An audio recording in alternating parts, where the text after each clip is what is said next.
porque vocês sabem que Deus ele mostra para mim as revelações que devem ser ministradas. Eu, no domingo mesmo, estava pregando ali em Ubatuba, e o Senhor Jeová me deu uma revelação divina, que eu deveria pregar sobre Sadraque, Mesaque e Abednego naquele dia. E foi muito forte. Deus abençoou a igreja de uma maneira muito linda mesmo.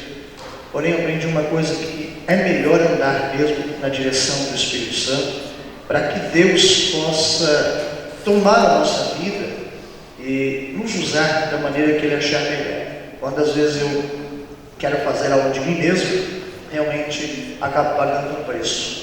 Então eu prefiro que as revelações venham do alto, e o que eu devo pregar venha do alto, para que realmente o nome dele seja glorificado. E hoje, quando eu estava vindo no carro, o Senhor soou no meu ouvido esquerdo e disse para mim assim: pregue sobre Dorcas nessa noite. Eu falei: Dorcas, Deus? Não tem nada a ver com a campanha. Ele disse: a palavra é sua? Eu fiquei, cara, vou falar o quê? O que eu vou falar? Ele mandou pregar sobre Dorcas. Então, abra a tua Bíblia aqui em Atos dos Apóstolos, capítulo 9. Pastor Genilson, Deus te abençoe mais uma vez. Benção. Pastor Beto, Deus te abençoe grandemente. Aos demais pastores que estão aqui, Deus abençoe. Irmão Edson, Edson, eu gosto muito de você, irmão. Deus te abençoe, Edson. A irmã Olga, cadê a Olga? Deus abençoe a vida da irmã Olga também. Todos os irmãos que vieram aqui hoje adorar o nome do Senhor. Os irmãos já acharam? Nossa, estão quietos de novo. Diz assim, capítulo 9. Quero ler o versículo 41, que nos diz assim. Eu tinha falado do capítulo? Não? Então beleza. Atos dos Apóstolos, capítulo 9, versículo 41. Ele, dando-lhe a mão, levantou-a e, chamando os santos, especialmente as viúvas, apresentou a viva. Amém? Amém, irmãos? Amém. É difícil acostumar, né? E olha que eu não prego aqui. Quantos anos já passamos? 4 anos, né? Já. Mais? Ixi, eu era sobrinho do Neto? Não, então uns 4 anos, né, Neto? Já tem uns 3 anos que eu sou seu sobrinho, né?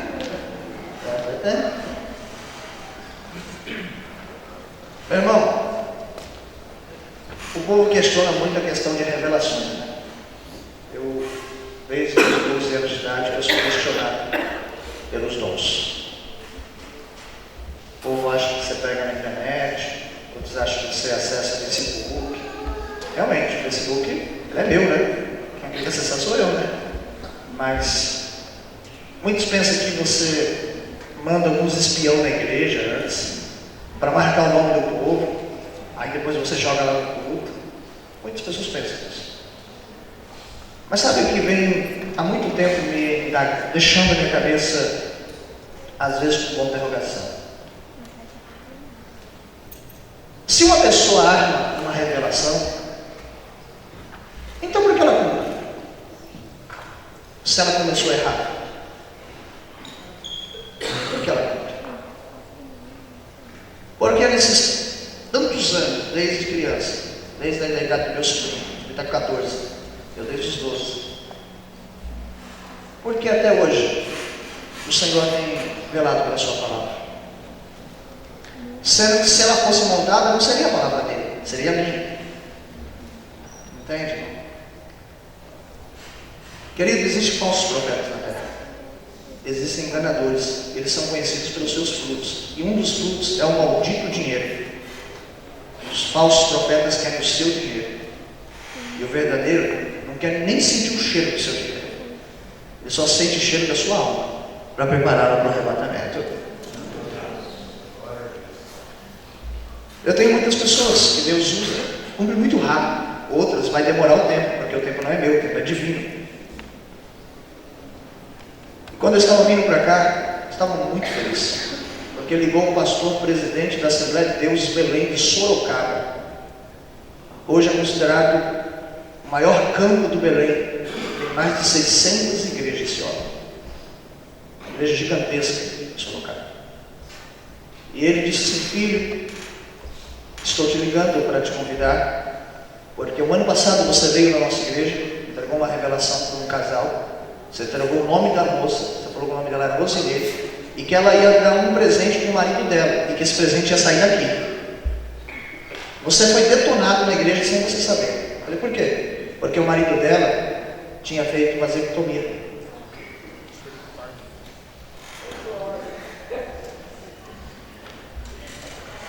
E eu estou ligando para convidar o irmão para pregar no congresso. E você vai ser extremamente honrado no ministério.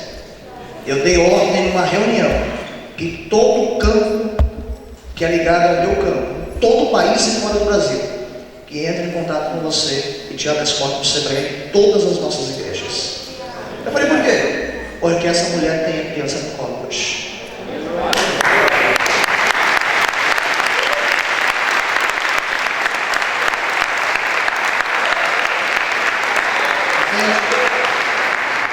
Aonde estava escrito isso na internet? Você acha que uma pessoa vai colocar: eu não posso ser pai, eu fiz operação? Isso não é honra para homem fazer isso? Falar. Nenhum momento o homem vai querer ficar falando essas coisas. Compreende? Semana passada Deus falou que uma mulher aqui, uma pessoa, não ia dar nada nos exames. O pastor disse que a pessoa ainda não contava com o pastor já. Ela não contou porque às vezes tem vergonha. Está aqui na igreja. Aleluia!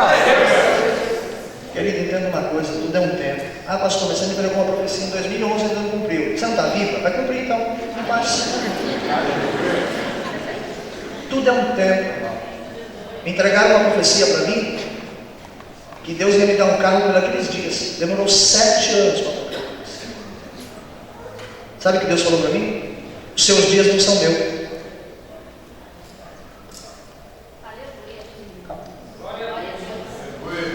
Entende? Então coloca algo no teu coração. Os frutos demonstram a árvore que é. Você conhecerá um falso profeta certamente pelo desejo ardente dele por dinheiro, ou quando ele será amante de si próprio, quando só ele for a estrela da igreja e ninguém poderá brilhar. Mas quando alguém se dedicar incansavelmente para o reino, sem ter tempo até para a sua própria família, e você vê de um canto ao outro comentário: nossa, você está aqui, já viajou, está no outro país, nós estamos voltando para o minuto. Você pode ter certeza que esse foi um profeta que o Senhor enviou para preparar a igreja. Quando você começar a ver que um profeta expõe mais a vida dele pessoal nas redes sociais do que o reino de Deus, tu entenderás que ele não é do Senhor Jeová. Ele ainda é amante de si próprio e ainda está preso nessa terra. Pois tudo ele fará com que o nome de Jeová seja glorificado em sua vida. Glória a Deus! Então, queridos, vocês são inteligentes. Vocês são inteligentes. Quando alguém levantar esse tipo de comentário, como aconteceu em Guarulhos, agora quinta-feira, dizendo que não era para me trazer, porque a revelação não estava, o pastor da igreja disse assim: eu conheço o Camisote há 10 anos, vocês estão me dizendo então que eu não tenho visão de Deus. E Deus foi tão tremendo que quando chegou na quinta-feira, Deus rasgou o irmão e revelou o pensamento dele. E esse irmão veio chorando me pedir perdão, me abraçando, porque ele disse no pensamento: revela o meu filho e fala a doença que meu filho tem. E o Senhor falou assim: aquele irmão que acabou de pensar isso, põe em pé agora. E ele veio e pediu perdão. Querido, entenda algo nessa noite. Claro que ninguém aqui duvidou de mim, pelo amor de Deus, vocês são uma bênção, senão vocês nem me convidaram. Mas não deixe o diabo colocar algo no coração de vocês. Não deixe. Quando ainda não cumprir tal revelação, porque não chegou o tempo ainda. Ela vai chegar o tempo. Ela vai chegar o tempo. Por isso que muitas vezes eu seguro o dom. Tem coisas que Deus revela para mim, RG, CPF, data de nascimento, revela tudo. Eu seguro porque, infelizmente, ainda há incrédulos no meio de nós que não creem. Por isso que muitas vezes eu tenho que segurar o dom. Mas quando eu percebo que uma igreja está com o coração aberto, meu filho, você não viu ainda o que é a revelação divina. Você não viu o que é Deus revelar o que está dentro da bolsa da pessoa para assustar a igreja. Você não viu Deus falar, ó, daqui 5 minutos, fulano está ligando, hein? Deixa o seu celular ligar. Daqui 5 minutos o celular toca e todo mundo vê e aparece o nome da pessoa. Aleluia! Então, queridos, não deixe o diabo enganar vocês. Não deixe o inimigo colocar no ouvido de vocês que, fulano é montado, o pastor ensina, o pastor manda um e-mail para ele com os nomes. Não. Vocês têm um excelente pastor em nome de Deus. Vocês têm um corpo de obreiro maravilhoso. Entende? Vocês têm isso. Então confia no Deus que está nessa casa. Pois o Deus dessa casa ainda é Jeová. O Deus de Israel. Vamos ministrar. A Bíblia fala, irmãos, que o Cristo, ele tinha um propósito muito grande na vida do ser humano. Em todo o tempo o Cristo andou no meio dos publicanos e no meio das prostitutas. Mas o interessante é que Cristo em nenhum momento foi prostituto e nem publicano. Às vezes você pode até andar no meio de um mentiroso, mas o seu caráter não é de mentira, é de falar a verdade. Geralmente um pastor não anda só no meio dos santos. O pastor anda no meio dos loucos, no meio dos palmeirenses. Fazer uma coisa brava aí. Pastor, você não falou do Corinthians. Eu não torço para nenhum time, mas moro próximo do Corinthians, né? Mas eu não torço para ninguém não, cara. Pastor, é pecado torcer? Olha, eu prefiro não tocar nesse assunto, eu não torço. Tá bom? A Bíblia, ela mostra que Cristo tinha uma menina que ninguém valorizava. Por quê, pastor? Porque ela estava viva. A valorização só veio quando ela morreu. Não veio quando ela estava viva. Quando ela estava viva, ela era mais uma simples jovem chamada Tabita, ou Dorcas, na tradução. Quando Cristo estava usando essa jovem, ela cuidava da assistência social da igreja primitiva, que a Bíblia fala que estava lá em Jogo. Essa igreja ela tinha muitas viúvas e órfãos que dependiam do recurso financeiro da igreja.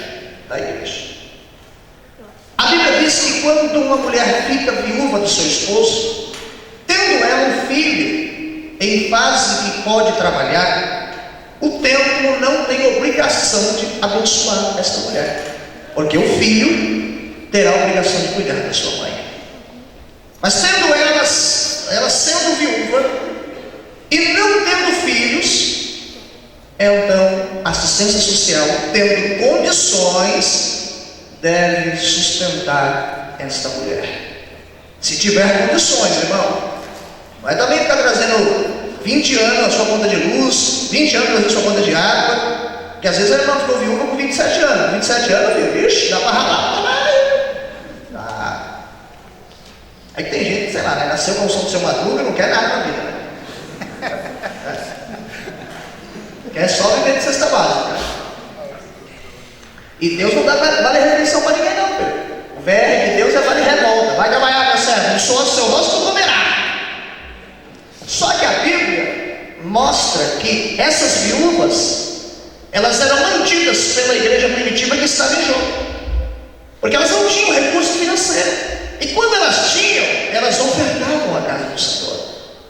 Elas semeavam a casa do Senhor.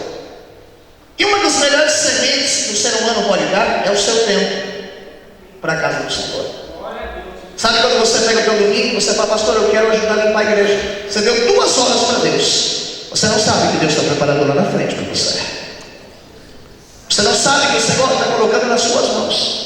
Porque talvez você fale assim, pastor, eu perdi 4 horas na igreja, passei o meu domingo, deixei de estar com a minha família. Mas você não sabe que Deus deu vida para o teu marido, que Deus deu vida para o teu filho, que Deus deu vida para a tua casa, que o seu emprego ainda está mantido, que o Senhor está te prosperando na tua empresa. Sabe o que Deus está dizendo para você? Eu não devo nada para ninguém, porque eu sou Jeová. Aleluia! Então, a Bíblia diz que a igreja de Jope, ela era bem cuidada, bem administrada. Era uma igreja nova, primitiva. Porém, a Bíblia diz que uma menina jovem, chamada Dorcas, ela costurava, instruía, túnicas para essas viúvas. Por quê? Porque as viúvas tinham por costume, após a morte do vosso esposo, vestirem vestes a qual mostravam que elas eram viúvas. Israel sempre gostou de trabalhar dessa maneira. O cristão, como que as pessoas percebem que ele é cristão? Pelas vestes comportadas. Quando eu digo veste comportada, não digo só saia, mas se vestindo comportadamente. Às vezes a pessoa coloca uma calça, mas ela não está comportada, não está expondo o corpo dela, não criou aquela anatomia que cria curvas que só Deus pode ter misericórdia. Pastor, por que ele não deu glória? Quem cala consente. Então, quando a Bíblia fala que devemos se vestir de maneira comportada, as pessoas percebem que nós não somos do mundo, só estamos aqui, mas somos de um outro lugar, chamado Nova Jerusalém. Hoje, quando eu parei no posto de gasolina para colocar gasolina, não conhecia, não sabia nem, entrei no caixa de pagar, o moço olhou para mim, não estava de bico, estava, está indo para o Maringá hoje? Disse sim, estou indo lá em Jacareí. O senhor é pastor? Eu falei sim. Olha para mim, tá bom? Por quê? Porque ele viu